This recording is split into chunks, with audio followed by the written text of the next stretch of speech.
Good morning. Good morning. How are you? I'm good. How are you? Good. High off caffeine. Yes. Yes, we are. I want to show them my Hello Kitty cup. Liberia. Girl, scam likely Liberia. Who the hell is calling you from Liberia? My 90-day fiance. I've never gotten an out of country. I've never seen it actually say the country. That's actually so random. It was so random. You didn't order anything? Girl, hell no. That is a scam likely. Not they scamming in Liberia. Sure, none from Alibaba? No. Charge extra for these tariffs. Right. You didn't pay the tariffs. You didn't pay the tariffs. My bad. Oh my gosh, shut up. I have the giggles from the coffee. Okay, so it's funny because I forgot. I had such a long, busy week. Okay. I forgot that this was my week to host. Okay. I didn't gather any stories throughout the whole week. Okay. And then yesterday, finally had some downtime. And I'm like, oh, okay, we're going to record tomorrow. And then I'm like, oh, shit, I'm the one who has to get the girl. So like at 8 p.m., I got all the stories. Okay. But this topic touches on something that we talked about in the last one, where you were like, they should have a divorce Reddit. Okay. And we have some divorces / breakup situations that I got. Juicy. Leave that man. I was going to make it just divorce. Okay. But then I found some like regular breakups that were like too juicy not to include. Ooh. So it's breakup / divorce. Okay. Should they or should they not? Okay. Or, just the situation. Okay. I'm ready for it. All right. I'm ready to say divorce. Divorce breakup. Okay. Our first story comes from Relationship Advice. Is my 38 male boyfriend really concerned for me, 23 female, or was he just trying to assert dominance?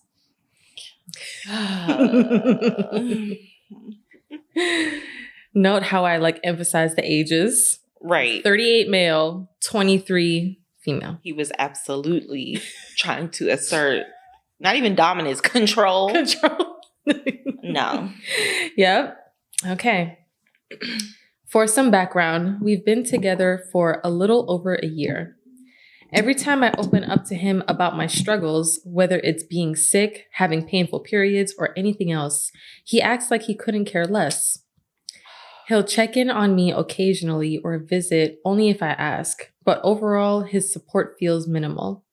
Eventually, I stop leaning on him for emotional support altogether. Especially every time I open up about my feelings, he shuts it down immediately. Recently, we went swimming during a family outing. He was invited because we consider him part of the family. After spending the day in the chlorinated pool under the hot sun, my eczema flared up badly. I'm allergic to chlorine, so I usually don't swim much.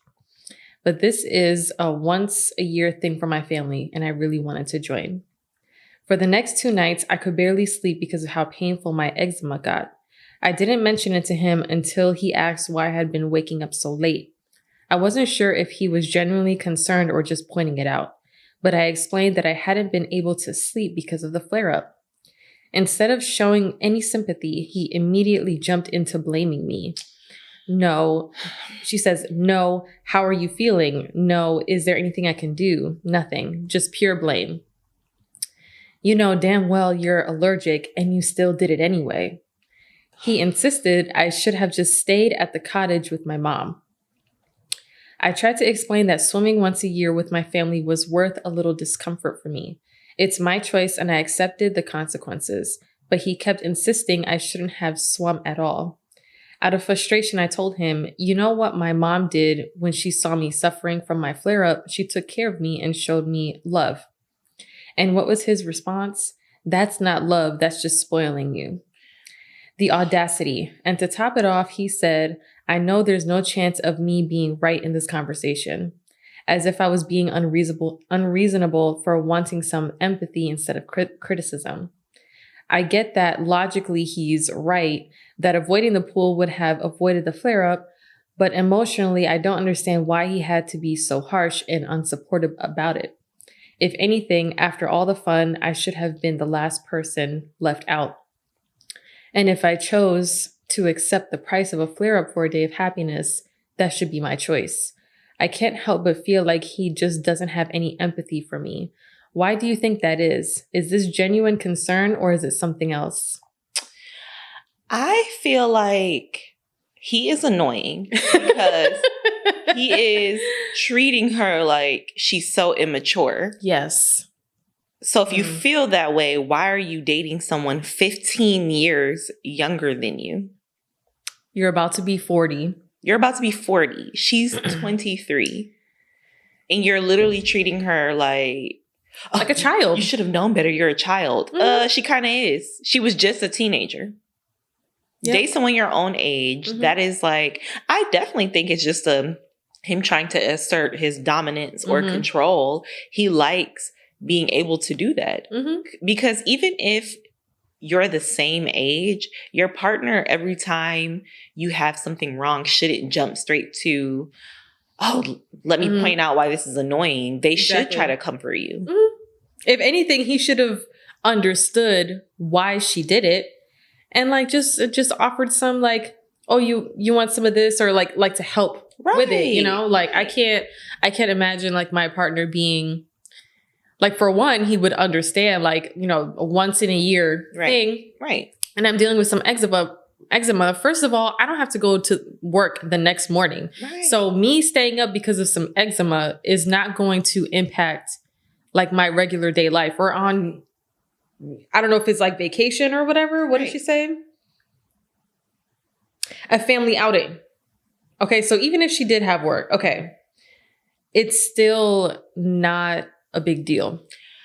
If you really wanted to be a solution-based type of person, then you could have been like, hey, babe, I know you have eczema.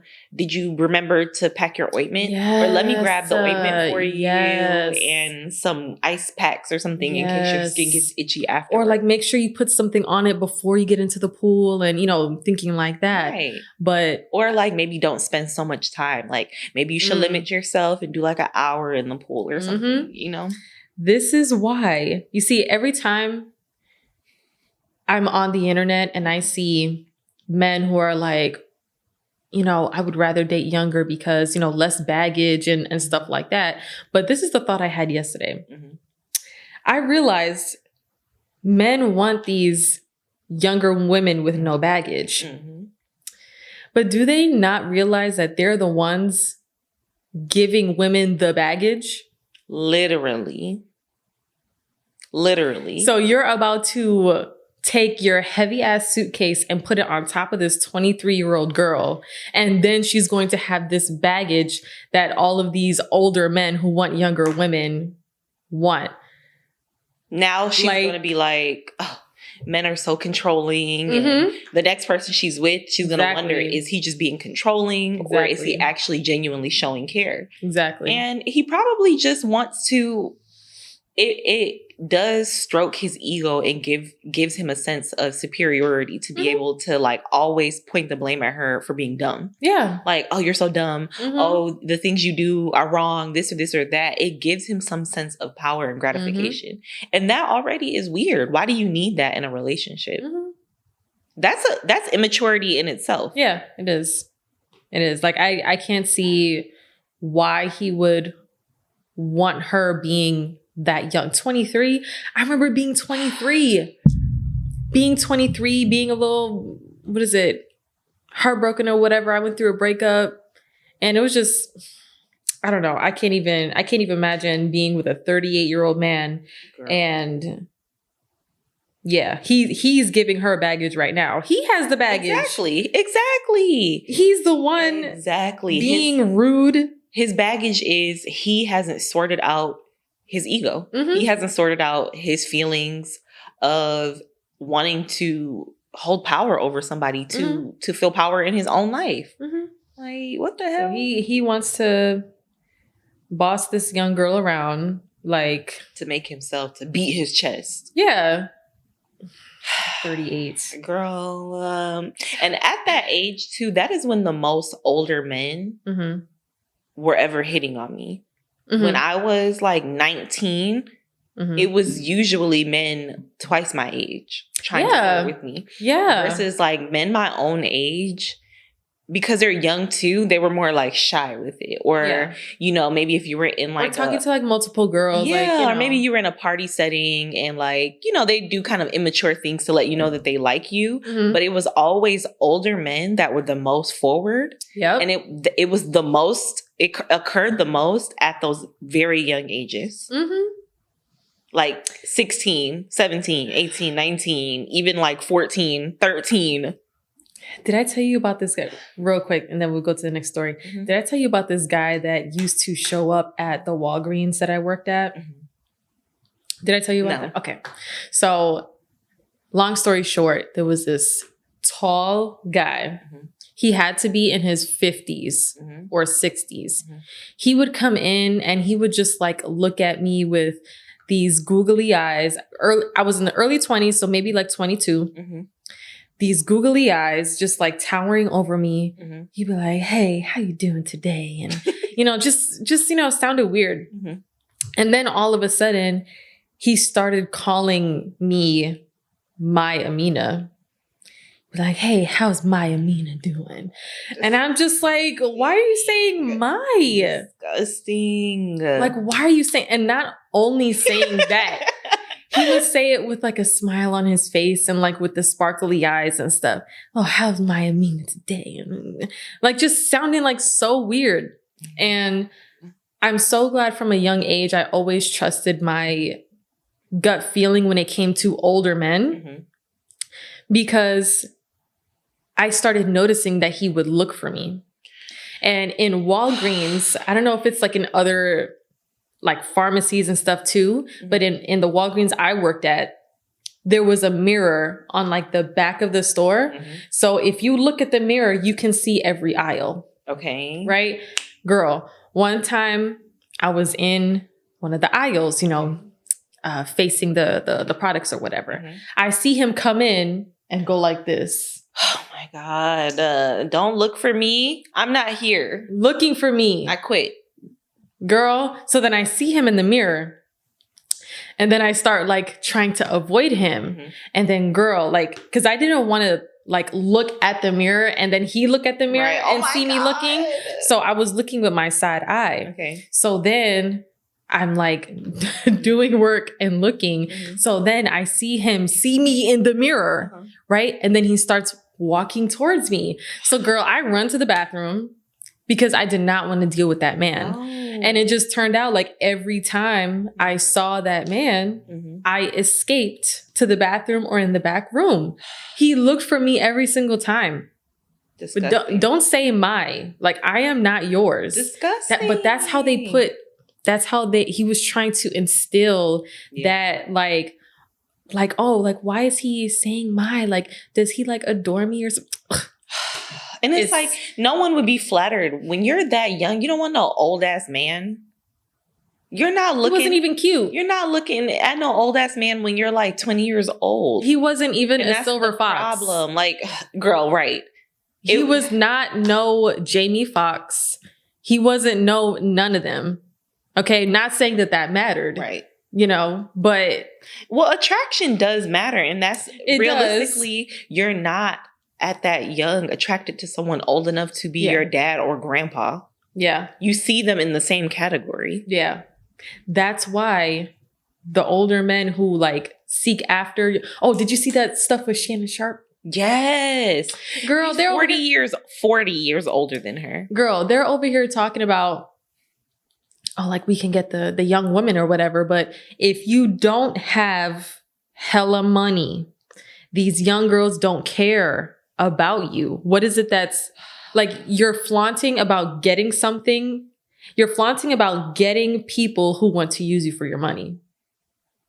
Like anybody will use you for your money. Girl, I remember when I worked at Payless And me and my coworker, we were like a year apart. So I was like 21, she was like 20. Mm-hmm. And the man that owned the laundromat next door would come in, and he probably was like 60. He would come in and like be like, oh, you know, I can bring you guys snacks and stuff like that, or just be like creepy and trying to flirt, and then tell us like, you know, I own properties and I have a boat. I could take you on my boat, and show us pictures. And it's like, even with him having money, which I'm sure he did. Like he owned like a water park in the city. Like he did. But it's like, you're still creepy. Like your presence is creepy. The way that you look at us is creepy. Like the way that you walk in here is creepy. And same like you, I would avoid him. At first I didn't. It was kind of like, okay, I'm just going to talk to him and be kind of nice and like, you know, not rock the boat. But I don't remember if he ever said anything that triggered me, but I remember I always would remember his car, and he had a burgundy Mercedes Benz. And anytime I pulled up to the parking lot and I saw that burgundy Mercedes Benz, I would literally just feel like my stomach drop. And I would be like, I hope he doesn't know my car or come checking for me, because I didn't want to talk to him. And why did he pop up in my people you may know recently? I'll show you when we're done. Oh my God.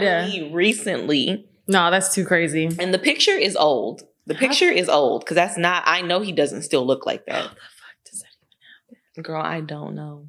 No, I don't think he was like checking for me or anything, but you know. No, but it's still crazy. I didn't even remember his name. So when I saw it, I'm like, that was your name. Leave these young women alone. They don't want to be bothered with you. Disgusting. But yeah, OP should just leave. Her gut is telling her that this is not for her. He's trying to control her, etc. You know, if you're young, like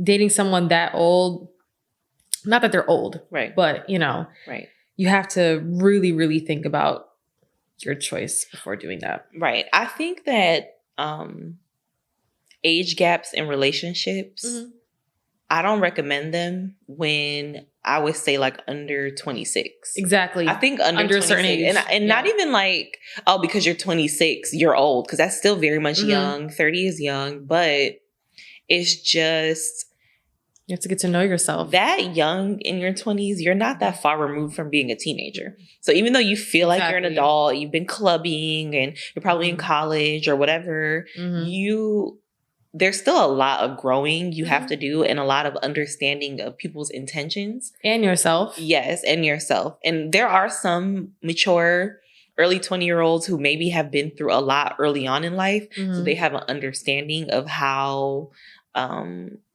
evil the world can be. So they're probably more jaded and more cautious. But most people at that age have not had enough experiences to be jaded. Exactly. And I don't even want to say jaded. Like, that's not the right word, because jaded almost feels like you have like you're just angry at the world because of, but there's a certain level of like pessimism you have to have that comes from going through life and seeing people's true intentions and people's motives. And at that young, you haven't been through enough yet. Exactly. Most people. Some people have been through a lot, but a lot of people have not, and you just don't know what really lurks in this world and in people's minds. And so dating someone at that age and they have so much more experience than you, you're setting yourself up to be manipulated, to be controlled, because they have already learned they've already learned so much more about people and the way that people think, and you haven't. You're setting yourself up to learn life or what to do according to what they say. Exactly. Not according to like, you know, your experience and stuff like that. Which is grooming. Yeah. Grooming and thinking that you can like train or like lead the young women, because that's what these men on the internet be saying. Right. But yeah. Right. And I don't recommend either, you know, everyone has different cultural backgrounds, beliefs, religious beliefs, but I personally don't recommend even being in a long-term relationship at that age, because to go back to what you said, you are learning life through their lens. So if you're in a long-term relationship, you're not out in the world experiencing different situations and people yourself. That's just a fact. Like, yes, when you're in a relationship, your partner shouldn't control you. You should be able to do what you want. But a lot of times when you're like booed up and cozy, you just want to spend time with them. That's it. So you end up missing a lot of opportunities to grow. Absolutely. And it's very hard to grow with someone else. That's why it's important to kind of already have grown. They're grown, and then you come together. And of course, throughout your lifetime, you're still going to grow more. You know, you're going to get 40, 50, 60 and probably still grow. But there's just a different level of growth that comes from just being carefree in the world. Agreed. So, agreed. Okay, on to the next story. Okay, that was a good one. Right? Okay, another one from Relationship Advice. My 24 male girlfriend, 23 female, admitted that she lied to me about her political views when we started dating, but that being with me made her change her opinions. Okay. What should we do moving forward? Okay. Okay, they're the same age, early 20s. She lied about her political views. Okay. But she says that being with him changed some of her opinions. Okay. I would say that they have to have like a very in-depth conversation. I wouldn't necessarily say they have to leave. I would only say they need to break up if she said, I lied about my political views, and that was it. Like, she didn't change her mind. So I think they would have to have like a very deep conversation where he could pick her brain more and understand her thought process. Because depending on which side they're on, and this is the tricky part. Depending on which side each one of them is on and what the actual political views are, it's hard to say. What if her political views were like liberal ones and his were ultra conservative, and then she changed her mind? Or what if she is the conservative one, he is the liberal one? And I was just going to say, it's the other way around. Okay, so if it's the other way around, okay, now I'm changing my mind. Only because now that we know it's confirmed the other way around. If I was with a man and I found out that he was like super conservative, and had all of these political beliefs that affect me, people like me, and communities like me, and then you changed your mind because you're with me, we may not always be together. Yes. Is it just because you like me? Or so because you like me, now you understand the struggles of other communities? So no, I wouldn't. I would still say they need to have that deep conversation for him to understand her more. But just because she's a woman and she's a man doesn't make it any less like softer. Because if that were a man, I just couldn't be with him. I didn't read the full story. And why you lie? Why you lie? It's probably cute. I don't believe in that. That is such a weird thing. This is just a quick side note. I hated that in like sitcoms and TV shows where like the girls were like boy crazy and they would lie about their interests to impress a man. Because that happened. How far are you gonna get? Like, you're like, yeah, I like cars. And he's like, yeah, do you like that new GX90 and the caliber rotated on it? And you're like, just like Phoebe's evil twin. She pretended to be like what? Like this teacher or like some tree hugger, basically pretending to be someone like Phoebe. And she lied all the way up until like, what, he almost proposed to her or something like that? Like it was serious. Like, that always gave me so much anxiety when I watched that on TV shows as a kid, because I'm just like, how long can you keep up this lie? Like, you cannot. Like, the truth is always going to come out, and it's so embarrassing to lie and then get caught lying. That's hella embarrassing. It's so embarrassing, especially for something that you really don't have to lie about. It is embarrassing. Just be with another cute guy that shares your views. That likes the things that you like. So yeah, I would have the long conversation, but also I would leave because that's weird. Well, let's see what they did. Okay. Okay. I'm a liberal guy. And I also assumed that she was liberal when we started dating because anytime something got brought up, she would just agree with my thoughts on it. We've been dating for 4 months and I assumed everything has been great. But last night we went out drinking and she started confessing it to me. It threw me for a full loop at first and I thought she was making a weird joke initially. But then it became clear that she was dead serious. She went through this long list of things she'd lied to me about and that she felt guilty for hiding from me. Like that she was really anti-abortion, she was homophobic, and she was very pro-Trump, etc. Which is all a full 180 from how she'd been with me this whole time while dating. And she told me that she wanted to date me and that she thought I wouldn't date her if I knew she was really conservative. She's so weirdo. Which, yes, I wouldn't have because I think my beliefs aren't so frivolous that I'd want to share a life with someone who I'm on a completely different page with. And so she just lied and kept lying the whole time. At the end of all of this, she told me that she actually started to question her own beliefs this whole time and that she found herself eventually agreeing with me on most things and that a lot of her former views were shaped by her family and not having exposure to other views. We've avoided addressing it today and I really just don't even know what to say to her at the moment. I'm angry that she was lying to me this whole time. I also sort of want to break up.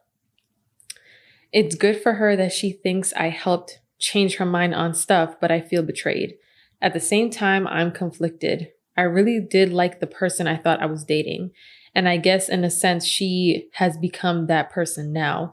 But I don't know if we can even resolve all the bullshit at the start. I've never dated anyone before, and I just have no concept of how anyone could resolve that or if they should. How far is too far in a relationship before it breaks? How do I know? Aw, they're so young. I know. There's an edit here. Okay. Okay, edit 1. Thanks for the overwhelming responses and advice. It took me a while to read through, but I appreciate the insight. I'm going to break up with her. She broke my trust, and I don't understand her reasoning or the dramatic 4-month change in views. I was a lot more confused earlier today about this, but a lot of the comments here really helped me put words to the feelings I had and my reservations, and I think it's better for both of us. I don't know what her deal is, and I think I can't really trust what she says anymore right now. If she's actually changed, I'm happy for her, but I don't know how to handle that in this situation going on. Second edit. We talked last night and there was a lot she hadn't told me Sunday night that gave more context for everything. But that's her private information and it's not my right to put any of that online. Some of it made me less upset while some of it just added on to what I've been feeling and the lies that started our relationship. So we broke up. I think she needs to be single and I don't think I would feel like I'm in a real relationship with all I know now. We're going to try and maybe be friends because she wants to just redo getting to know each other. I think she thinks she's being genuine, but also there's a lot more going on with her than I thought, and definitely more than you all could know from my original post. Not going to say anything else now because there's not more to say and breaking up sucks. Thank you all again for the advice. Okay. Yeah, I missed the context that they were only in it for like 4 months.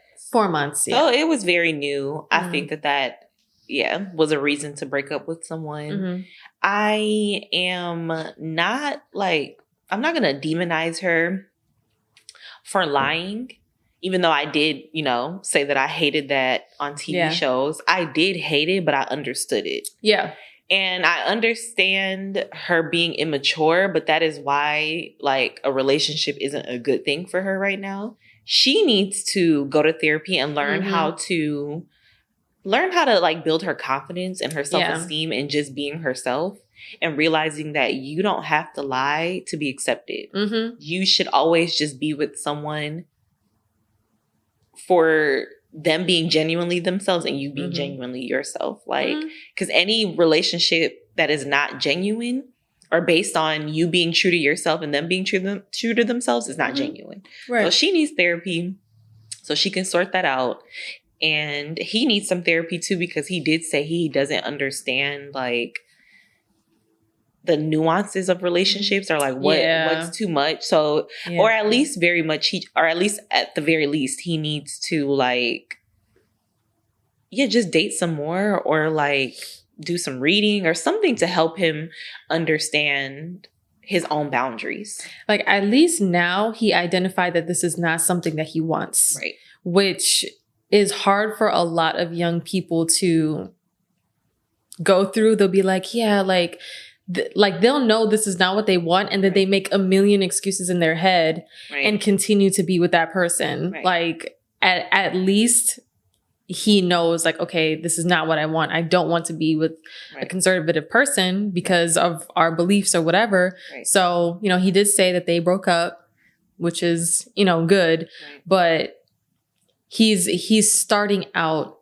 okay. Right. Because he's just now finding out that she lied, So, yeah, I think if he continues to be, aware and like identifying things that he does not want and he can't, he's incompatible with. Right. Establishing his own personal boundaries. Yeah, exactly. Yeah. But and the comments are just agreeing, and someone says like she's still young and re-examining beliefs is healthy, especially as you are becoming an adult, etc. And that's another thing. Like, it's not necessarily anyone's fault if they are brought up in a ignorant or closed-minded household. Right. However, okay, I don't know if this is going to be a reach. I'm going to give her a little bit of credit, not for lying, not for any of that. Right. But if she's being genuine in her saying that her beliefs are changing, then I'm going to give her a teeny tiny bit of credit, because it's very hard for people who are brought up in that kind of like household to consider changing their beliefs. Because some beliefs are very strong for a lot of people, especially like, well, both conservative and liberal. I'm not going to, say either or for real, but the beliefs are very strong. But, sometimes with one side, it could be a lot more closed-minded and ignorant, especially of people of color. Right. So. Right. I believe her because that age is the most common age to start developing your own set of beliefs. That's why they say like college years, you don't have to go to college, but those years are when you literally like awaken, because you're learning things outside of what your parents and your community and your peers taught you, Definitely. So I'll give her a little bit of credit. It's always good to change your beliefs if you see that your previous beliefs came at the expense of others. At the expense of others. Right. I couldn't think of the word. Okay. But if they are at the expense of other people, minorities, whatever it may be, then you should reconsider those beliefs. And, not saying like, because a lot of people are like, oh, you don't get a cookie for not being racist, but I will give a half a cookie to people who were born and raised in that. Right. And then they change from what they see. Right. You they do deserve it. You can get chocolate chip. Yeah. Oatmeal raisin. Ding. Yeah. Because they're doing the work. Right. So. Right. Yeah, I'll give them a cookie. Okay. On to our next story. How much time do we have left? 14. Okay. Okay. Another one from Relationship Advice. Okay. I really wanted to know what you thought about this story. Okay. I, 29 male, was warned not to marry my girlfriend, 28 female, by her best friend. What now? So he says, I, 29 male, was warned not to marry my girlfriend, 28 female, by her best friend. This is too much to unpack. There's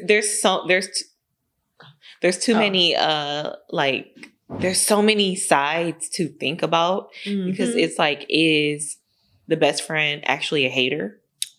Or is she seeing something the friend is doing and she actually just has a conscience for this person? So it's like, it could be either or. It could be either or. So do we have more context? Of course. Okay. Of course. It's not too long, but there's some context here. Okay. I've been with my girlfriend for 3 years, and I've been planning to propose in the next couple of months. Recently, we had a group of her friends over, and I decided to share my plans with one of her best friends. For context, her best friend is a gay man who's been in a committed relationship for 8 years. Their relationship seems stable, and while they're not married, they treat it as if they are. He's also very blunt. He tends to speak his mind even when it causes tension, and he's not great at sugarcoating things to avoid awkwardness. So when I told him about my plan to propose, he looked a bit uncomfortable. He said, "Good luck," while glancing around like he wanted to leave. His reaction surprised me, so I asked if he had any tips or if there was something he wanted to get off his chest about me. He said he actually likes me and enjoys spending time with me, which made the situation more confusing. I asked him directly what was bothering him, thinking I could handle whatever he said. That's when he told me he had concerns, not about me, but about my girlfriend. According to him, she has a pattern of being emotionally distant in relationships. He said she's dated people more for convenience than genuine affection, and that she only ever seemed truly excited about one guy in the past. Her excitement then was as simple as being eager to text him back or lighting up when he messaged her. He also pointed out that she still talks about her exes a lot, even though she doesn't keep in touch with them. I've noticed this too. She'll bring up old conversations with exes and talk about them in surprising detail. Surprising detail? What does that even mean? Girl. Like, and then he did X, Y, and Z. Is that surprising detail? Is that what that means? I only read it up to this point. Okay. So I don't know what's gonna happen. Okay. He also mentioned that she hasn't been single for more than a year since before high school. While he admitted that might be hypocritical since he's been with his boyfriend since high school, he said he believes she sometimes confuses romantic relationships with emotional support systems. That hit home for me because during our first year together, I actually wondered if she was in love with him. With her best friend? Yeah.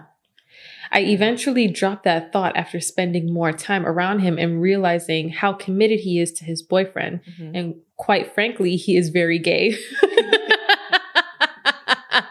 Okay. But the behaviors that raised my suspicions, her emotional dependence on him, only stopped after he established stronger boundaries. Ooh. I remember a year into our relationship, I remember a year into our relationship, my girlfriend got upset that he stopped coming over to comfort her after his boyfriend moved in full time.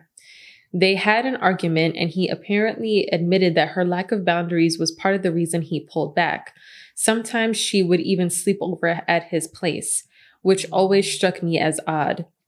Those were the kinds of things I thought I should be doing as her partner.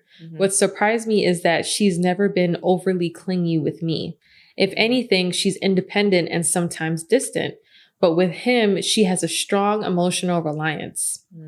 What started as me sharing exciting news turned into a conversation that left me feeling uncertain. I love my girlfriend, but her friend made some valid points that are now weighing on me. His comments echoed some things I had noticed but hadn't fully processed. Now I'm left wondering, why would he bring this all up? Was he trying to protect me or was this crossing a line? Do I talk to my girlfriend about this? If I do, and she finds out what he said, what does that mean for their friendship or for mine with her? Does she have a right to know her friend shared this with me? TLDR, I don't know what TLDR means. Me neither. I think I think it's like a short, like a summary, because he says, I told my girlfriend's best friend I was planning to propose. He reacted awkwardly and eventually shared concerns. Okay, so I guess that's like a summary. Okay. TLDR. I don't know what that means. Okay. But yeah, that's it. I think that he should definitely tell his girlfriend what her best friend said, because it sounds like the points are valid. So it's not wrong that the best friend told him this because he genuinely believes that about his friend. And then the boyfriend putting the dots together and being like, you know what? I saw this too. I have seen this. However, I think the place that the best friend came from is he probably doesn't really like his friend that much. And maybe they're still friends because it's hard to let go of a long friendship. But I think that her behaviors over time are things that he doesn't like about her. Because if you feel this way about your friend and you had to establish strong boundaries with her because she was overstepping boundaries, do you really like her? Do you really feel like that is a friend? Not saying you shouldn't establish strong boundaries and that means you don't like someone. I'm just saying the things that she is doing are unlikable things. And you know you don't like those things. And that is why I feel like he had to warn this person. I feel like he's fed up with her behaviors and he doesn't want that to trickle down onto, well, they already have, but in a long-term commitment onto someone else. So I think that's why the boyfriend needs to tell his girlfriend because they as friends need to have a long conversation. And it probably means they do need to end this friendship because you just don't like her. You don't like this girl. The stuff she is doing is weird for sure. So after he does that, I mean, it's up to him. If he feels like she's barely even affectionate with you, she's not excited, she's emotionally distant, she relies on her friend to be her emotional support, and then she is always venting or talking about her exes, why would you want to marry her? Maybe, quick side note, maybe it's hard for them because maybe with this, she's very annoying, but what if she is a nice person? Right. What if, like, you know, her best friend, what if he likes her in all of these aspects? Right. And then not saying she only has one flaw. No one has just one flaw. Right. But this one flaw that's making it difficult for him to maintain this relationship. Right. What if that's kind of like the only thing? Right. But that's when you have to you have to weigh the pros and the cons of those things. Yeah. So you would have to look at the friendship as a whole and say, okay, what ways are they a good friend to me? What ways do they really feed me in this friendship? And then what ways do they not? And how big are those things that they're not doing it? Yeah. Because if it's something minor like, okay, my friend is always supportive, I can talk to this person, they're always there, they're honest with me, but when we go out to eat, they're always eating all the bread and they always do kind of and they tend to just do not all the bread. And they just tend to do greedy, selfish stuff. So it's like, okay, in some ways I can see that my friend is a little selfish or entitled. Not all the bread. Because bread, they gave us 4. Important. You get 2, I get 2. It's like imagine going to Texas Roadhouse and they eat all the rolls before you even get one. Like you're still eating your 1 and they ate 3. You know what? That will actually never be a problem for me because I am a fast eater. So I already ate my 2. What if we just went to Texas Roadhouse and I was like, oh. And I take like the cart of rolls and put it as my side. I would just be reaching over like this. Like you're not about to do that shit. That's wild. Girl. Don't take all the bread. No.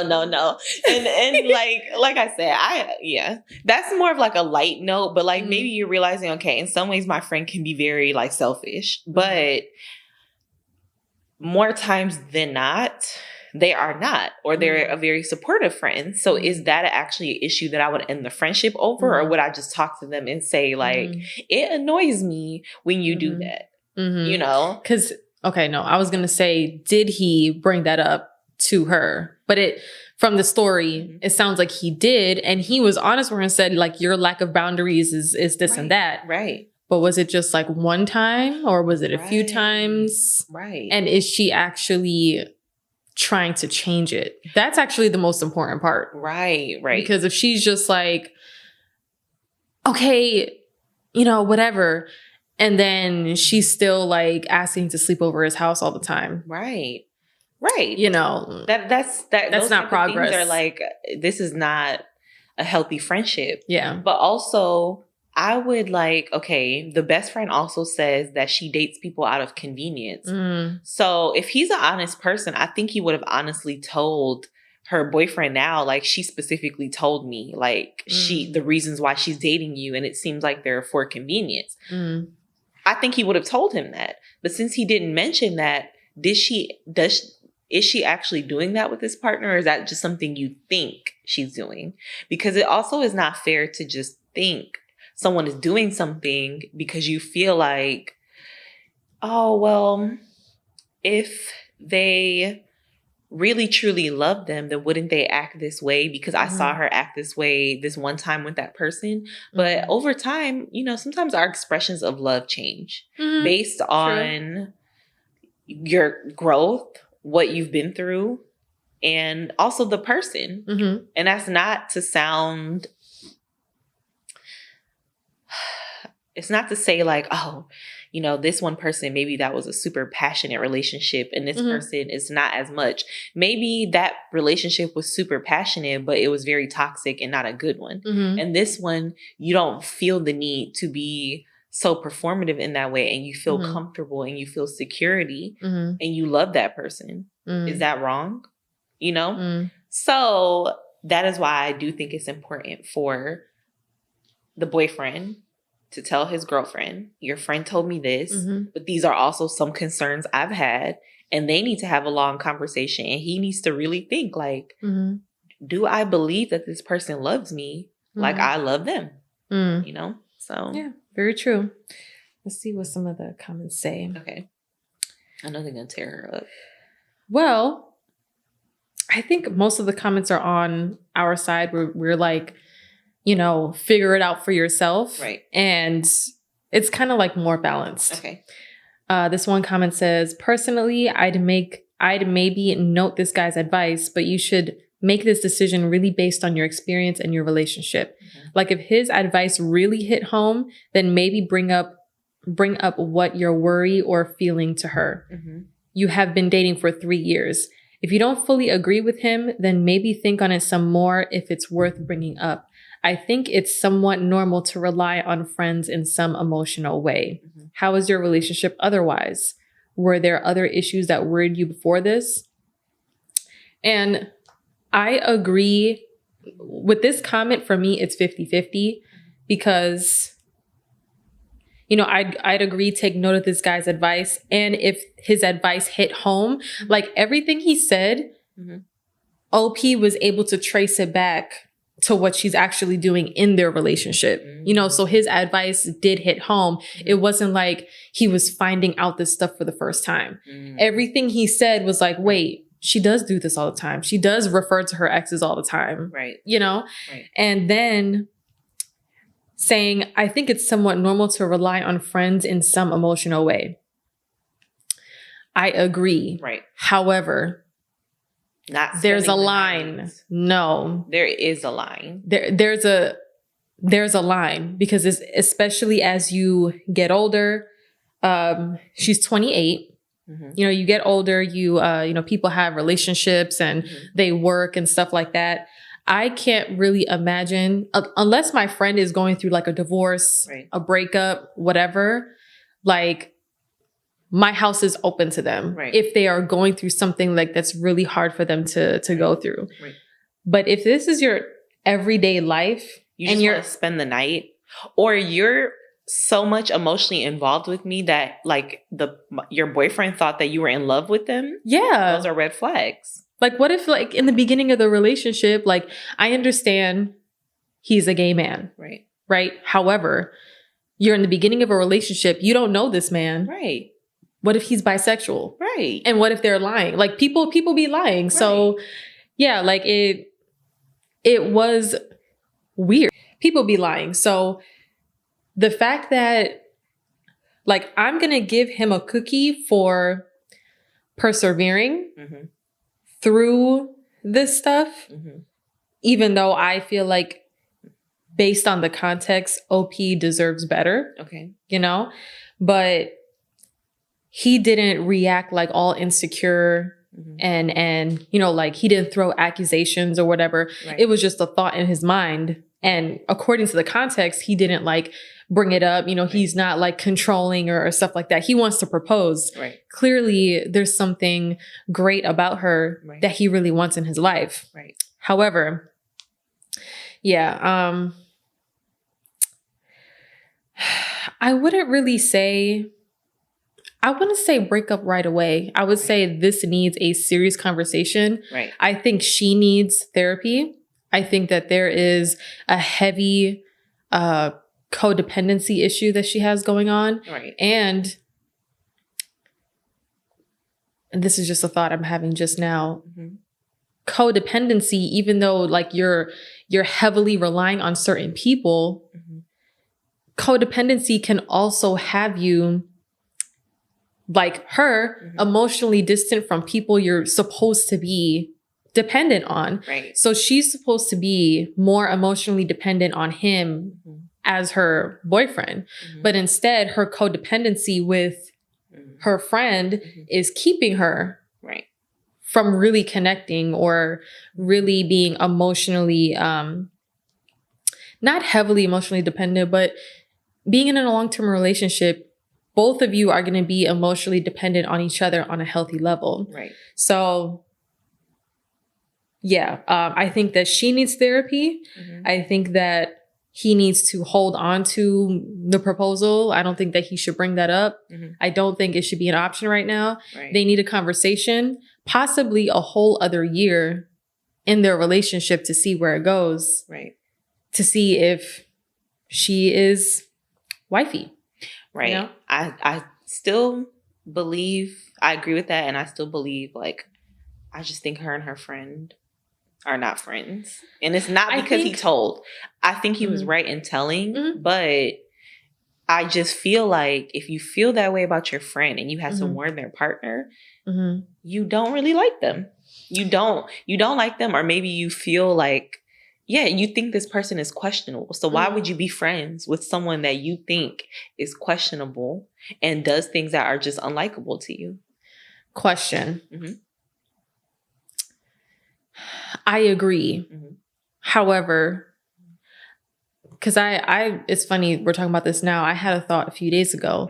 And although there are these things that, you know, is unlikable about her, etc. And, you know, a lot of friendship dynamics are very different. You know, what worked for you may not work for someone else. What works for someone else may not work for you. Right. What if some people treat their friends more of like siblings and they love them despite the dislikable shit, and they are still there, even though it may not be as comfortable for them, but they still feel like maybe they want to be there for that love that they have for them in hopes that maybe one day the friend would change. Because I understand that notion where, like, if your friend does something that's unlikable and you don't fully trust them, then why are you friends with them? And then I'm trying to extend more understanding, because no, I get what you're saying. I get what you're saying, where it's like you may just, the good to you outweighs the bad. Yeah. So, and I get what you're saying, where it's like, to him, it could not be that he is resenting her. It could just be him feeling like, I mean, this is just the truth of the situation, and this is who you are. And even if, I mean, he's willing to accept the fact that the boyfriend probably will tell the girlfriend that he said that. He's not afraid of the confrontation or the hard conversations. And that is a very mature thing on his behalf. But so I do agree with that. And that is a valid point. And I could see and understand that point. I just also kind of feel like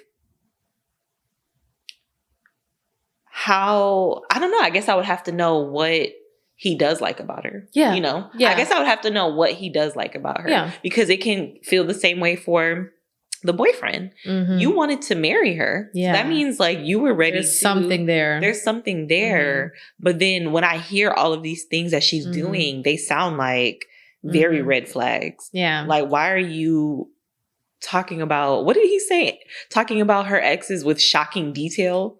Like, what does that even mean? What does that even mean? Yeah. And for me, maybe her best friend, because I can see myself, you know, understanding this a lot more, especially like as I get older. But if someone's flaws are annoying you, but they are not betrayal, right, or like hurtful to you and they don't care, right,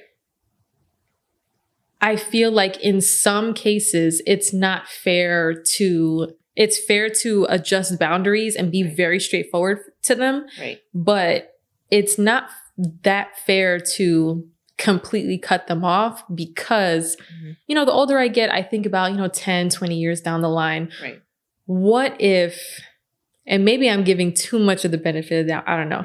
What if they change, right, you know, and what if like 10 years from now, they're a completely different person. They're like, oh yeah, like I was annoying as fuck. Like, why did I have to sleep over at your house every weekend? Like, why did I do that? You know? And like this self-reflection and like they learn and stuff because, you know, having people in your life who teach you things and you had to learn the hard way and you were like, damn, that like I kind of did something like weird as hell or fucked up. Right. You really treasure those friends. And it's like, it would kind of suck to get older and be, you know, out of that behavior and then not have the friend around that helped you change in that manner. Right. And I feel like the best friend keeping her in his life, even though he doesn't like these things, I think it's actually good for her. Right. And as long as she doesn't do things to hurt him, right, like the boundaries, yes, respect the boundaries. But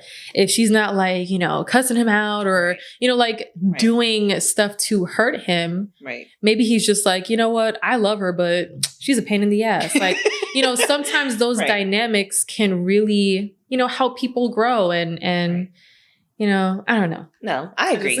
That's a good point. I was just being kind of soft, but no, that's a good point. Yeah, thinking about long-term relationships and if you're not a complete asshole, right, sometimes all you need is some therapy. And as long as you want to put in the work, though, she has to be willing to put in the work and make a change. Right. And I think that, you know, eventually she can be better because there's obviously something about her that they all love. Right. Yeah. So, yeah. Okay. On to the next story. Okay. Another one from Relationship Advice. Okay. Conflicted about moving in with partner who is angry at the world. Okay. 35 female and 41 male.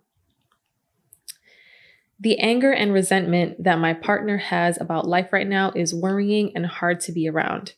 I'm wondering if I, 35 female, would be making a mistake by moving in with him, 41 male, at the end of the month. My partner was laid off from his job a year ago in March 2024. Which is the main point of contention in all of this. He received unemployment for a year and has now had to burn through his savings and borrow from his 401k to keep up. Okay. We reconnected and started dating a couple months after he was laid off.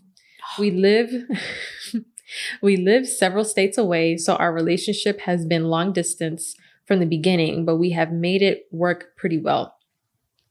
We visited back and forth for a while, but because I work remotely and he has a 4-year-old son he shares 50-50 custody of, The last few visits, I have decided to stay for several weeks at a time.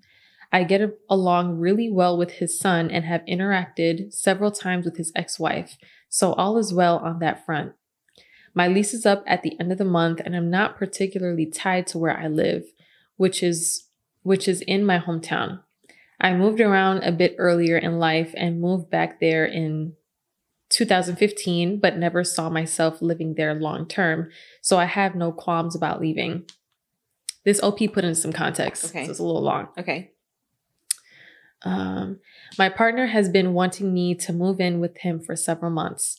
I was initially hesitant because of my experiences in past relationships, one of which I moved across the country for, and it ended up being a very traumatic experience. This relationship is honestly very different from any relationship I've been in before. My partner is very communicative, supportive, transparent, trustworthy, etc. We are like best friends, and he makes me feel very safe and comfortable. Our beliefs and values are compatible. The issue is that my partner is angry a lot of the time and is often stressed about one thing or another. He is staunch in his political views, and as an anti-capitalist... Staunch. What is staunch? I don't know. Maybe like strong? Maybe. He is staunch in his political views, and as an anti-capitalist, he already resents being exploited for his labor, only to be laid off when the corporation he was working under decided to cut funding. With being unemployed and applying for hundreds of jobs over the past year, only to be rejected and ghosted altogether, he has only grown increasingly resentful and angry about that, the current state of the world, and the current administration in the US. His disposition is completely understandable, and we commiserate? I don't know what that means. About politics and the state of things all the time.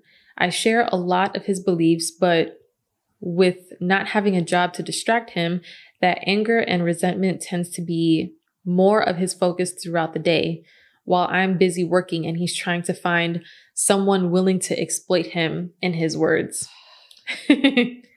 This has made him easily agitated and quick to anger, and he filters a lot through a very negative lens, specifically when it comes to our relationship. If I do or say something that upsets or annoys him, he has taken to assume that it's because I don't respect him or take him seriously, or some other negative motivation.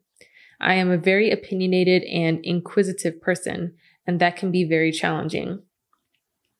For instance, this morning I heard him start the dishwasher, and I hadn't washed my water bottle in a few days, so I walked out and asked if he minds me adding it to the dishwasher. He said it wouldn't fit. I asked if I could make it fit. He was very annoyed and immediately exasperated by this, throwing his hands up and screeching. Why even ask me then? Not screeching. I didn't see the other dishes in the sink that apparently wouldn't fit, and he was standing there hand washing something. I literally just walked out into the kitchen and asked. I wasn't questioning his competence at loading the dishwasher, but that's how he took it. He doesn't understand why I couldn't just take no as an answer. It's the little things like that all the time, though. The constant assumption that I am doing or saying something that's irritating him because I must think he is deficient in some way. We've talked about this before, and when that happened this morning, I just looked at him incredulously, don't know what that means, and tried to be calm, telling him that while I understand he's under a lot of stress right now, he has no right to project that onto me and use that as a reason to inflict his wrath on me. Right. I know he genuinely feels bad when this happens, but it happens a lot. I try my best to validate his feelings, but there's only so much someone else would be willing to put up, even if he is justified in how he feels. My overall point today has been about choice, and despite having so much negativity or hardship, choosing to have gratitude for the things that are going well. That didn't go over so well. He was annoyed at me saying what I was saying, as if he had never thought of it before and understood that choice. I just said no. Sometimes people simply need to be reminded of their impact. He also doesn't see the utility in being happy when there is so much wrong with the state of the world right now. My counter is the only thing he's doing is harboring anger and resentment. He is not proactively trying to change anything to any end other than looking for a job. He said that for now, since he sees his only recourse being his antidepressants and numb himself until he finds a job. Because according to him, he has no control over the negative lens with which he views the world right now. Even if or when he finds a job, he admits that he'll only be more distracted and less able to focus on his anger, but no intention of changing his disposition. I don't know what the right decision is now, and I'm just really sad. So, even though I was rolling my eyes, I'm not rolling my eyes at what he's going through. Yeah. I empathize with him because that has to be hard, and it is frustrating for anybody, especially I think men, to not have any work, to not be actively bringing in any income. But like I said, that's going to be stressful on anybody, like, sex aside, gender aside, that this is a tough time in the economy. So I do feel bad for him, and I understand how that can be frustrating and how easy it is to fall into like pessimism. Yes. But she's not wrong in saying that he should have gratitude or try to change his perspective. And some people may not like this because they feel like it is dismissive of, depression and anxiety, but it's not that it's dismissive. It is, it's very, I understand, depression aside, that you can feel down, you can feel, just not like yourself, but changing your state of mind is very impactful. Yes. Say like talking to yourself or having a positive outlook on things is beneficial. It's not, I can't guarantee that it'll get you a job or anything, but if you know you don't have one in the meantime, you're already stressed about not having a job. So do you also have to create stress and negativity in your life about everything else? You can't control that. You can't control that people are not hiring you. But you can control how you choose to feel every day when you wake up or the things you try to do. So, I understand her perspective on telling him that, but he has to come to that on his own. Or we've been saying therapy this whole time, but it's the truth. It's not because we're like peddling therapy. We don't have no like BetterHelp sponsorship yet. But it is to say it's because a lot of times it is hard for us to realize our own negative patterns and thought processes. So when you go to therapy, they're able to help you connect those dots and improve your life. Like sometimes we don't even realize the harm that we're doing to ourselves mentally or emotionally, or not even doing to ourselves. We don't even realize internally what's going on with us so that we can feel better. So sometimes going to therapy, they're able to recognize that for you and help you. So he needs therapy, but the main thing that she asked was, should they live together?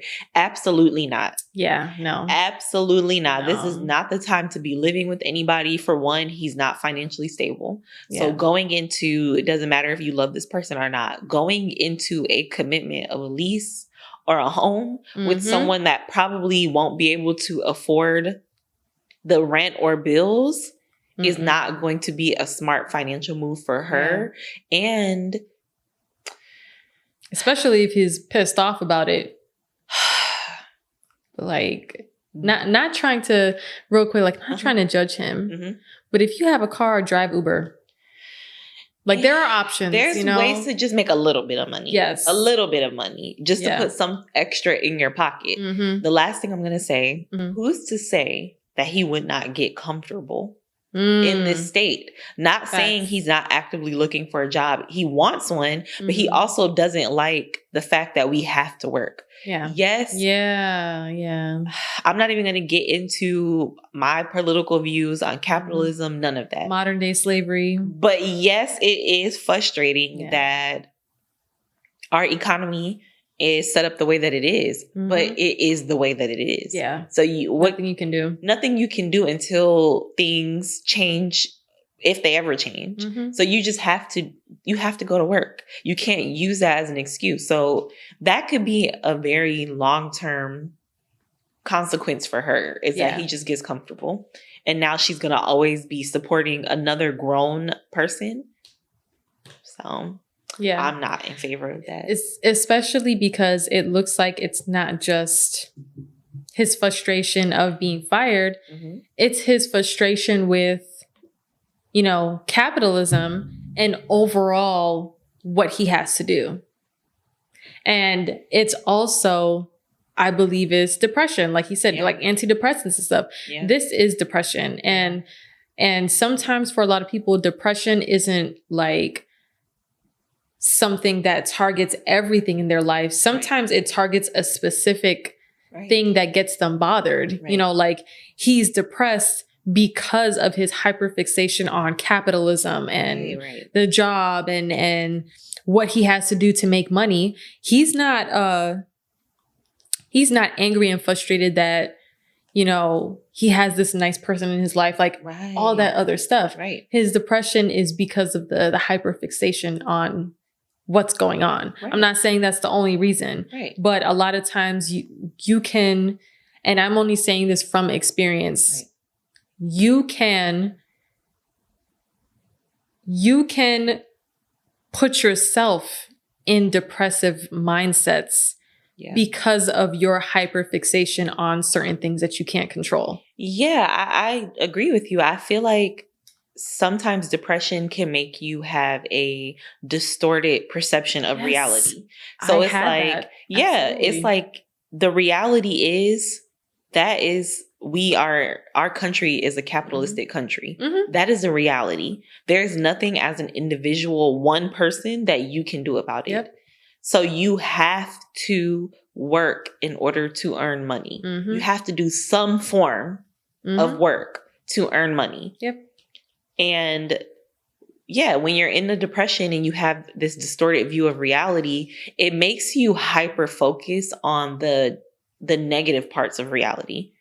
Because that is the reality of life is sometimes bad. And sometimes it is good. That is the reality. But if you always focus on the fact that life can be bad and sad and sometimes meaningless or whatever, you're going to send yourself in a spiral. And that's why you have to focus and have that gratitude and realize, okay, but what about the good? What about the good parts of life? And aren't they so good that is my reason for getting up every day? That is my reason. Yes, going to work sucks because a lot of jobs don't have work-life balance. But wouldn't it be great that I got a job that could pay me and I have some extra money, and then I can, when I do have time off, I can take a vacation, or I can go out to a nice restaurant, or I can buy myself a treat. That's the positives, The mind is incredibly powerful. As soon as you gain or you realize that you have more control of your mind than you realized before, you can literally, like, you can have a certain like lifestyle, and all it takes is one day to realize things, to change your perspective. All it takes is one day. And then the next day you wake up with like a different feeling better. If not a lot, at least a little. Yeah, the mind is very powerful. Like now I understand why like older people talk about, either changing your perspective or,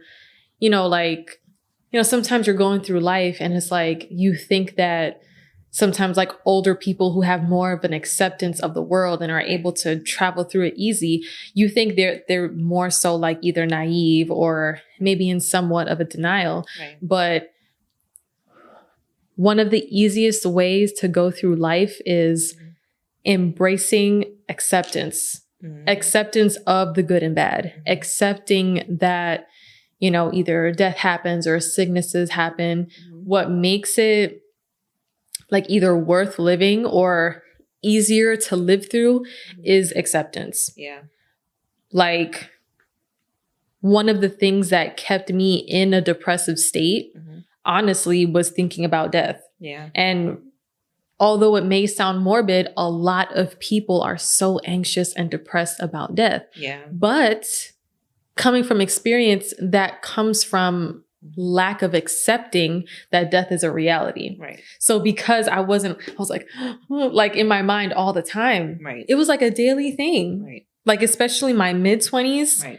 It was like I would wake up thinking about death. Right. Sometimes. Right. And that kind of like depressive mode did carry a lot through my mid-20s. And that's the reason why I couldn't have fun doing a lot of things, or I don't remember doing a lot of like fun things or having like good days, because I'll be like, what if I just died right here? Right. What if I died today and I'm just out here, I'm not around my family, you know, like, so really depressing thoughts can come when you're hyper fixated on things that you cannot accept. Right.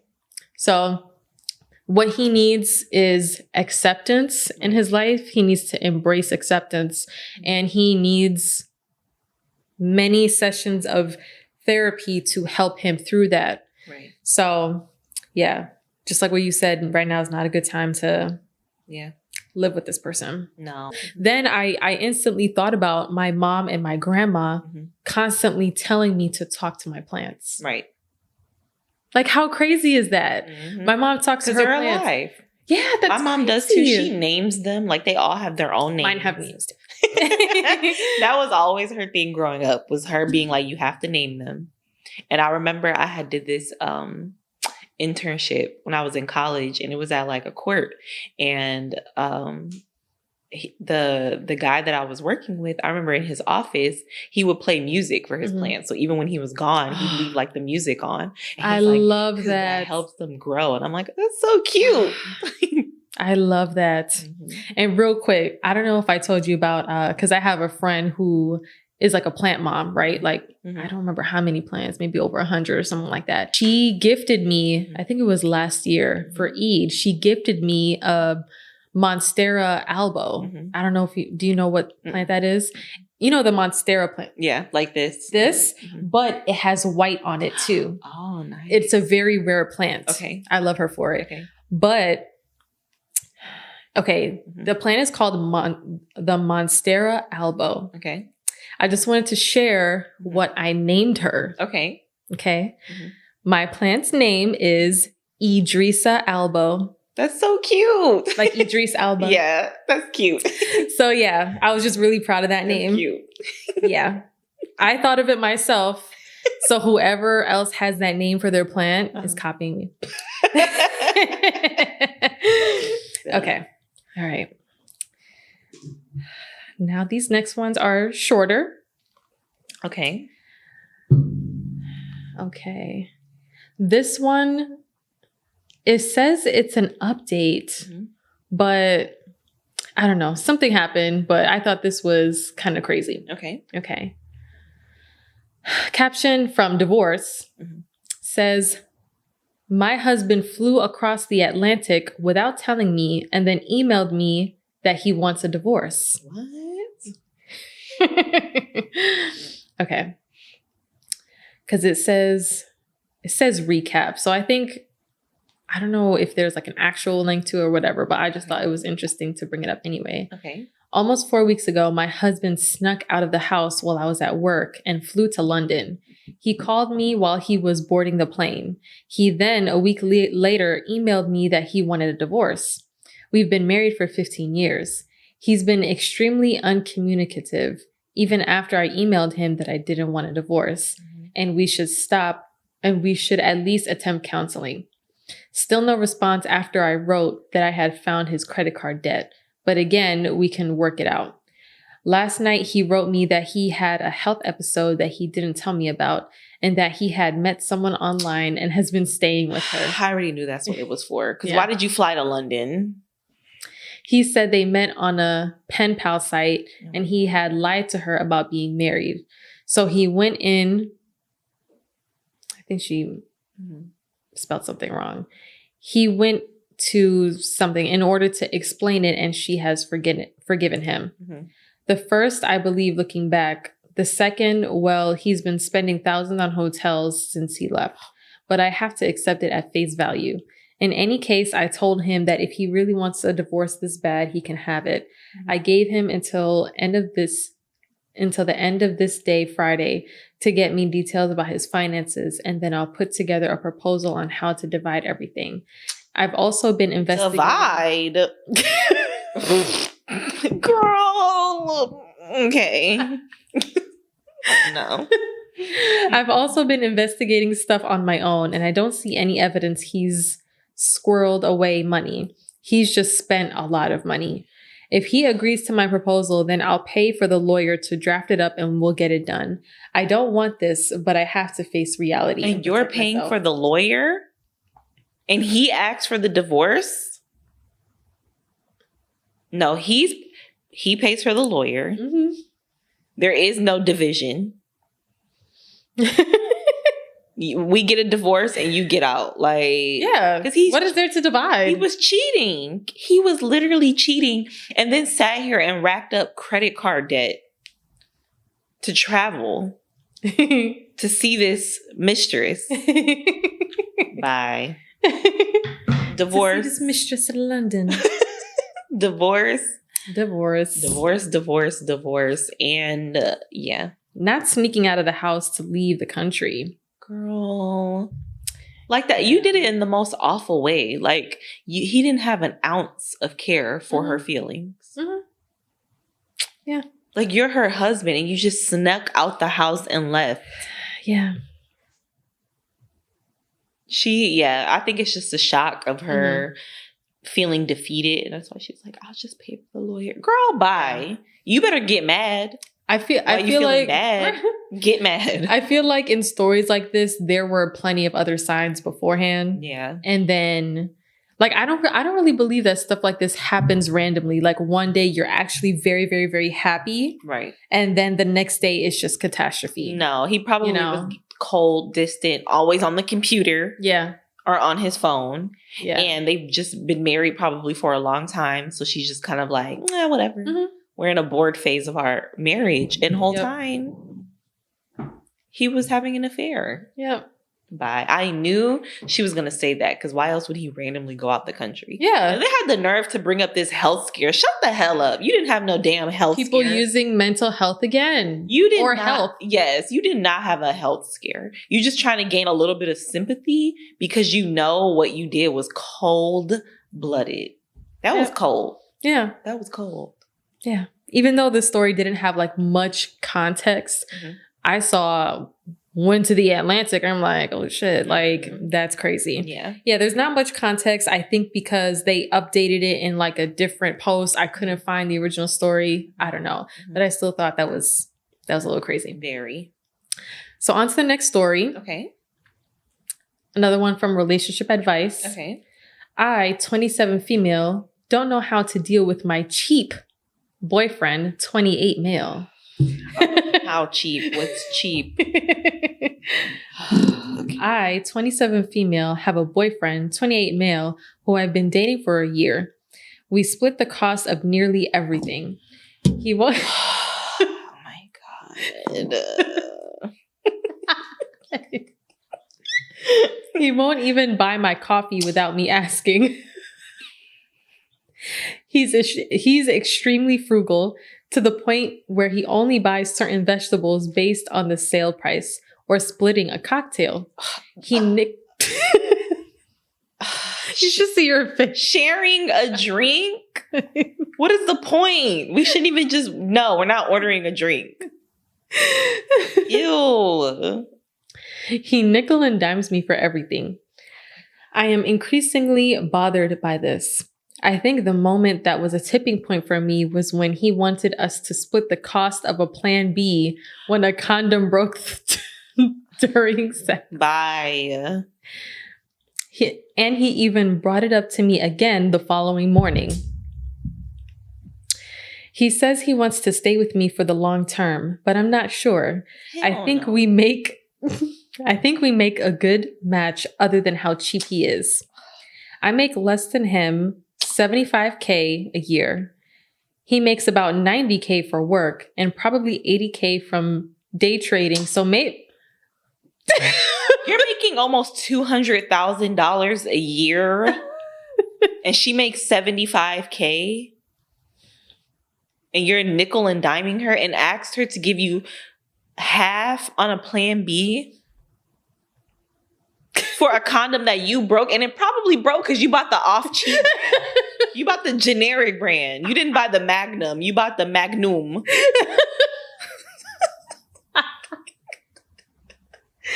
Bro. They didn't even say a name. They just said condoms. Latex condoms. Latex condoms in a black and white box. No. Or he bought like expired condoms or condoms that... So actually you owe me money. Clearance. You should pay for the plan B and then you owe me money for the emotional distress of a possible pregnancy scare. Clearance rack condoms. Okay. Probably weren't even his size. He's just like, what are the cheapest ones you have? Yeah, I'll take the extra small. large. And that's why it popped. He got the smallest one. The smaller ones were cheaper. He says he wants to be with me long term, like marriage, but I just don't know anymore. I know he'll provide for kids well with his frugality, but as a girlfriend, I just don't feel like I'm being cared for properly. No. I sometimes buy him gifts and treat him, but he mostly just treats me on my birthday. He's not sweeping me off my feet, and I'm not even a materialistic person. I dress simply, and I don't covet designer or luxury items. We have an international trip planned for August, and I know I'll have to buy everything on my own. I think the thing that bothers me the most is that when I treat him, he accepts, but whenever he pays for something, he keeps a running tab in his mind. Also, I want to go to medical school, and he seems to be talking me out of it due to the length of training. He recently told me he'd stick with me if I did nursing, but not if I wanted to go to medical school. Girl, bye. Go to medical school. Leave this bum. And yes, he can be a bum. Just because he has money doesn't mean he's not a bum. Leave him and do what you have to do because you can't depend on him. He is not dependable. And I don't, just because, you know, she's saying she's not materialistic. Mm-hmm.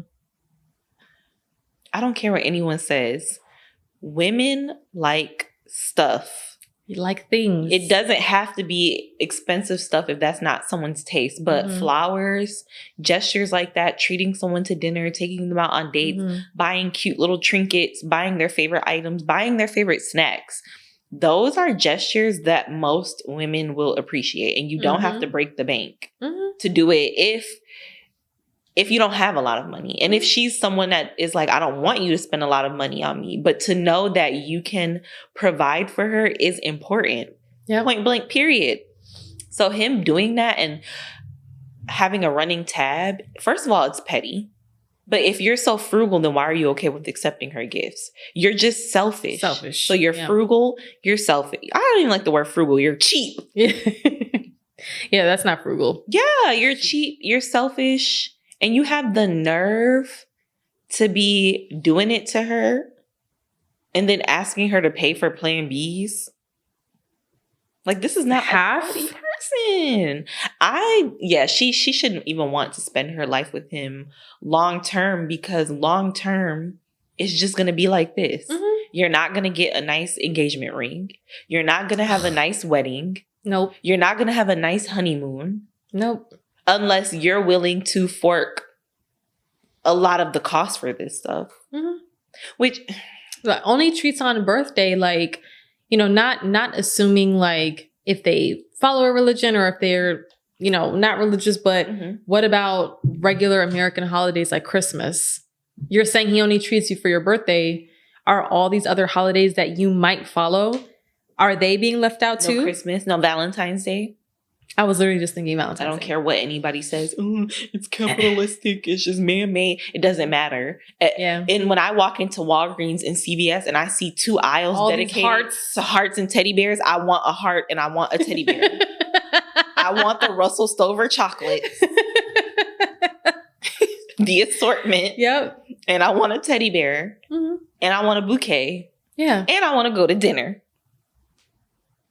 And if you would like to get me some other nice things, I'll take perfume, Sephora or Ulta gift card, and cash money gifts. You can just give me the cash. I like cash gifts. I'm not picky about that. Like, I understand not everyone follows every holiday. However, I think that when you feel negatively about certain capitalist holidays, I do agree that a lot of things are hyped for people to spend more money. Right. I agree with that. However, this is our reality. Right. Like with the other guy, accepting our capitalist society, this is what it is. People make money off of everything. You go to the grocery store, like they're going to make money regardless. Like you have iPhones, like this is just what it is. Right. So being so angry at some hearts, meanwhile, you got the newest iPhone, the new BMW, like you got all these things. It doesn't make sense to be cheap and to be like, oh, it's just consumerism. I don't like holidays being hyped up for consumerism either, because I see the negative side. However, it is the truth. Yeah. It is the truth. Yeah. So I'm not arguing that.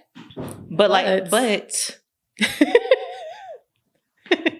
most people, I'm just going to keep it straight. Most men that say that about Valentine's Day or holidays that involve you buying a gift is not because they're actually anti-consumerism. They are just being cheap. Yep. It doesn't matter. If you were anti-consumerism, like you said, it wouldn't just be Valentine's Day. It would be, maybe staying with the same iPhone for 10 years. It would be not always buying the newest car. Like there would be so many steps that you take. And then I would accept you being like, Me what? Too. If you're driving like a 1990, you still have an iPhone 8, I would just believe like, okay, they really are just cheap because they're anti-consumerism and that's their prerogative. But why is it always cheap when it's something that doesn't involve themselves? That is just pure selfishness. And when it involves women, you just don't like that particular woman. Yeah. And that's why you don't do it. Yeah. Yeah. Comments agreeing, saying about medical school, like don't let anyone tell you not to shoot for higher. Yeah. Whatever you want to do in this life, bye. Like nursing is not lesser than doctor, because nurses, you can get like either bachelor or master's and you can make like the same amount or like make so much money. You could be a traveling nurse making more than $10,000 a month. Exactly. Okay. But like if she has a dream like right there, you cannot say like, oh, I'll stay with you if you're a nurse. Right. Like, yes, being a doctor takes a lot of dedication. Right. But if you're going to be this cheap, I need to be dedicated to something. Because I need to have a lot of money. I'm not going to be making I can be dependent fraction of what you make, and then you're not even, but we're going half and half on every single thing. Yep. And that was the point I was going to make. I think that more women should get comfortable with being very straightforward with the things that they believe. So how we said, okay, if you don't like Valentine's Day, it's just because you're cheap. Say that to a man, and don't allow, like, not allowing men to bank on the fact that we're insecure or that we tend to be more passive for the sake of keeping peace. And that will intimidate us to go against our own actual beliefs. Our last story for today. Okay. From Relationship Advice. I tried to break up. He vomited and said he's going to end himself. What to do now? Male 36, female 25. So he literally was just like, you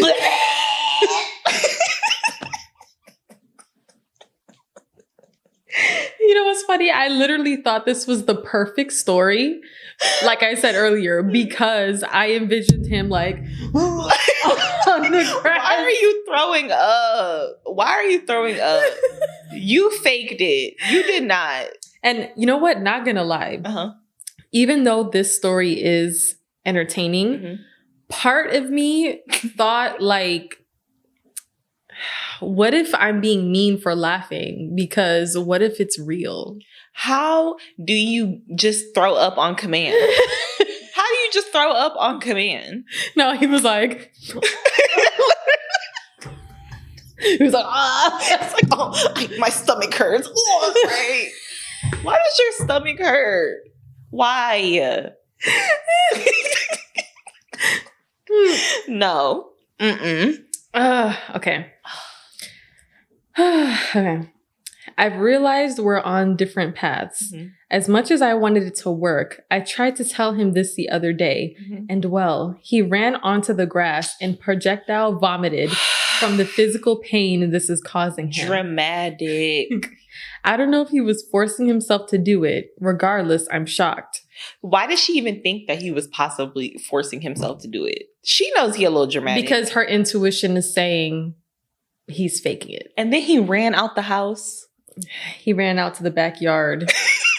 Just like, were you crying while you were running? Or are you just running with no noise? Were you screaming and running? Or are you just silently running? It gives like the Family Guy memes where you see them like right there. Literally. That's where I got it from. Every time that used to crack me up in Family Guy when they would throw up in their arms. Is that where you got it from? Yes, they always were like it's almost like they were a pump and they couldn't pump out the throw up until the arms went back. Like, you know, this whole time I've been wondering where you got it from. Every time I saw that, I would laugh so hard. And do you remember that one episode they all like drank some drink and everybody was everyone was throwing up? But it was like so one person would walk into the room and they all would do like Family Guy. I love that they're consistent. Yeah. They all throw up like this and they all die like this. Or fall down like this. Real quick, I'm gonna. I want to just see him running down the hall. I want to see 3 different angles from his head, from the side. Right. It's true. Because I'm like, what is she trying to mimic? Like, you know, like how some kids, like, they'll do like the Naruto run, so they'll be like this. Yes. So I'm like, is she trying to do like a Naruto run / throw up? That's how he was running down the hall. He was running and throwing up like that. He was like,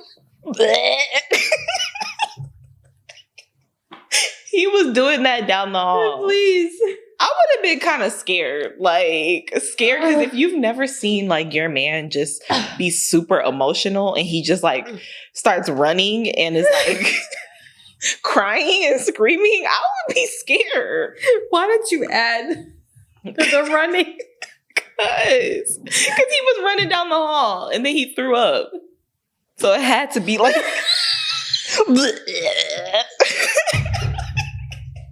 Oh my God. Just crazy. No. Dear Lord. I would be scared and I would call the police on him. Because now you might harm me.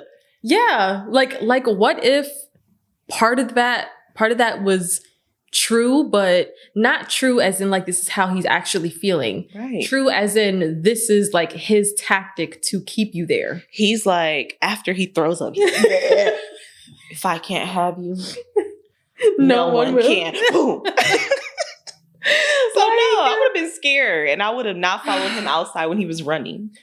How you keep up with him? Oh my God. Girl. Oh, it's crying. Okay. It took so much courage. Then to see him react like that made me feel even more awful. He thinks he's done something wrong, making it so much harder because he's been nothing but incredible to me. Okay. I don't have a single bad thing to say about him. I still care and love him. I gave the options to continue this casually until I'm ready or as friends or let it go completely. His response was he's not going to be here any longer. To look after his dog for him and forget he existed. Now you're giving me chores and responsibilities. Who said I wanted to be a dog mom? I just wanted to leave you in this relationship. To look after his dog for him and forget he existed. Everyone abandons him, etc. I haven't heard back since. He's online all the time, but hasn't been in 22 hours. I didn't think he'd do something, but I'm starting to panic. I hate that I've caused this level of hurt to someone. I don't know where I should go from here. Block him, ignore him, and call the police. We have a small update. Okay. He's alive. Of course he is. Just manipulative. Girl, I was going to get a welfare check, but he called the next day saying he just got back from the hospital. From throwing up?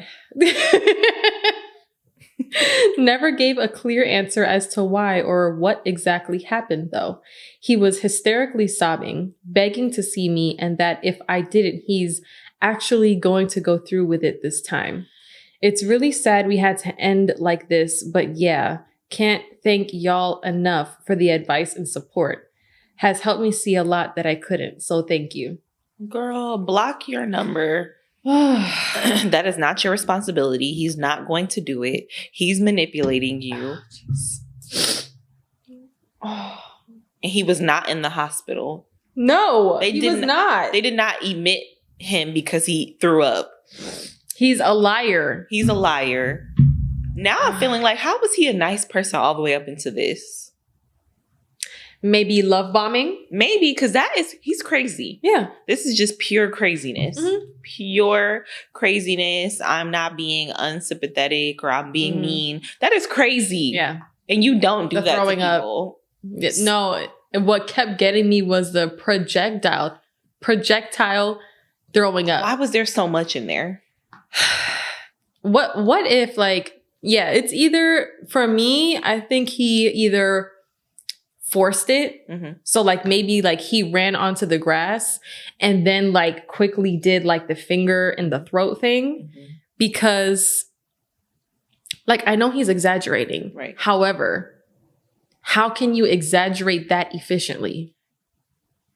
That means he's legit crazy. He is. Yeah. She didn't know it, but he had 8 chili cheese dogs before that happened. That's why he was able to do that. Or he was drunk.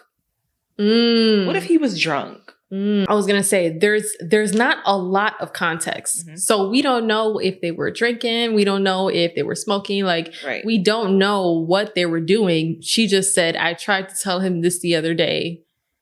He ran onto the grass and projectile vomited. Either way, he needs to learn how to regulate his emotions. Yeah. That is not her responsibility.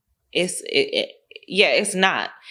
Because if he did projectile throw up because he really is just that hurt, get your emotions in check. The last time I projectile threw up, I was in high school and I was smoking hookah the night before. And I was smoking so much hookah that literally I was feeling nauseous while I was smoking it, but I was still smoking it. The next morning, I was literally in bed. I wake up out of my sleep, like full sleep. I wake up out of my sleep and I'm like I could not breathe. Like literally I was panicking because I'm like, why did I just pop up out of my sleep and I cannot breathe? Nothing in my mind told me I had to throw up. My body just randomly ran to the bathroom. So now I understand why he ran outside. I didn't even know I had to throw up. I ran to the bathroom. Like instinctively, I just ran to the bathroom and threw up in the tub. Wow. Because I made it to the tub before the toilet. But it was so crazy. And that happened because I was smoking. You had such an emotional response to this girl saying, look, we can't be together, that you threw up. And then now you're threatening to get rid of yourself. Yeah. Yeah. That's not healthy. No. That's crazy behavior. No. And it doesn't even sound like it's anything from like really bad stuff. She just said, I realize we're on different paths. Right. He's 36. She's 25. I forgot. If you don't... He's 36. He's 11 years older. If you... Bye. Block his number. Block his number. Then he'll throw up even more. Because no. He'll throw up on his phone trying to call you. Right. And let him. Yeah. So, I forgot if there's anything else I wanted to comment on.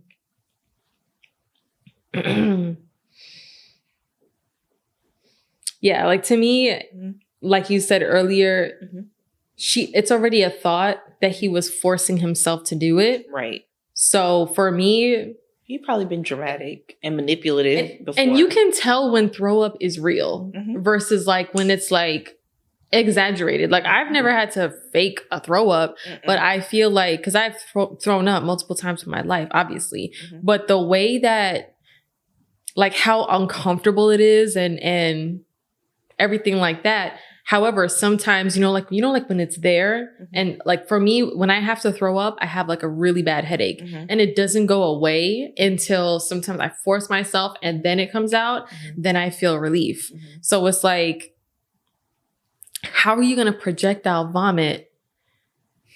Like, did you force yourself to do it? Was it, or maybe he's like mentally unstable for real? I think it's that. Yeah. I think when I remembered about me running to the bathroom, something does, when you're going to projectile throw up, something does make you run. I don't know what it is.